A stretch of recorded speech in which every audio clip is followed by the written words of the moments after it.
नमस्कार, मैं हूं डीजी और आपका स्वागत है गपशप न्यूज पर। भारत और चीन के बीच चल रहे तनाव के बीच air chief marshal RKS Bhadauria ने कहा कि वायुसेना 2 मोर्चे पर जंग के लिए पूरी तरह तैयार है। उन्होंने कहा कि एयरफोर्स किसी भी चुनौती का मुंह तोड़ जवाब देने के साथ जीत हासिल करने के लिए हर वक्त तैयार रहती है।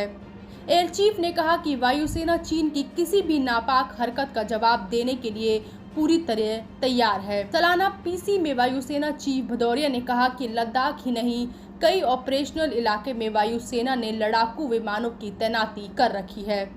उन्होंने कहा, लद्दाख तो काफ़ी छोटा इलाका है, हमने कई ऑपरेशनल इलाके में अपनी तैनाती कर रखी है ताकि किसी भी आपात स्थिति में हम तुरंत एक्टिव हो पाए। जहाँ तक चीन को चुनौती देने की बात है, हाँ, हम उन्हें किसी भी वक्त चुनौती दे सकते हैं।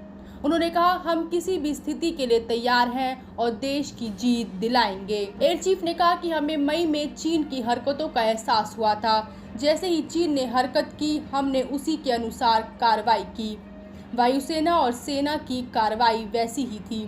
उन्होंने कहा, चीनी सैनिक उस समय हर साल आते थे, लेकिन इस बार उन्होंने अलग हरकत की। वैसे ही हमें पता चला, हमने तुरंत और बेहतरीन कार्रवाई की। बढ़ते तनाव के बीच हमने LAC पर सैनिकों की तैनाती की। सेना को जिस चीज़ की जरूरत थी, वायुसेना ने उसे पूरा किया। नॉर्थ ईस्ट में वायुसेना की तैनाती के सवाल एयर चीफ ने कहा, हमारे यहाँ पर्याप्त तैनाती है। चिनूक की तैनाती वहाँ की जा चुकी है। इस इलाके में भी हमारी योजना तैयार है। यहाँ पर हमारी क्षमता का सवाल है तो हम काफ़ी मजबूत है, ढांचा भी मजबूत है। जहाँ तक इस इलाके में नंबर का सवाल है तो मेरा जवाब होगा कि नहीं, लेकिन ये वायुसेना की ताकत है कि जब भी कहीं जरूरत होता है हम विमानों की तैनाती तुरंत करते हैं। एयर चीफ ने कहा कि अभी विवादित इलाकों में सैनिकों को हटाने की प्रक्रिया पर बात चल रही है। मौजूदा प्रोग्रेस धीमा है। जाड़े में हमने LAC पर पूरी तैनाती कर रखी है। उम्मीद करते हैं कि बातचीत में कोई हल निकल पाए। हम जमीनी स्थिति के आधार पर फैसले करते हैं। एयर चीफ से अब डायरेक्ट एनर्जी वेपन पर सवाल पूछा गया तो उन्होंने कहा कि अभी इस पर DRDO काम शुरू करेगा।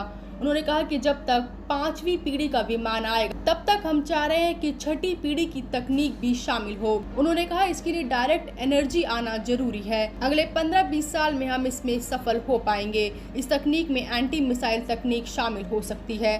हम चाहते हैं कि 5वीं पीढ़ी के एयरक्राफ्ट भी 6ठी पीढ़ी की तकनीक भी शामिल हो। ये सबसे बेहतरीन रिजल्ट होगा। वीडियो अच्छी लगी हो तो वीडियो को लाइक करें, शेयर करें और चैनल को सब्सक्राइब करें। तब तक के लिए धन्यवाद।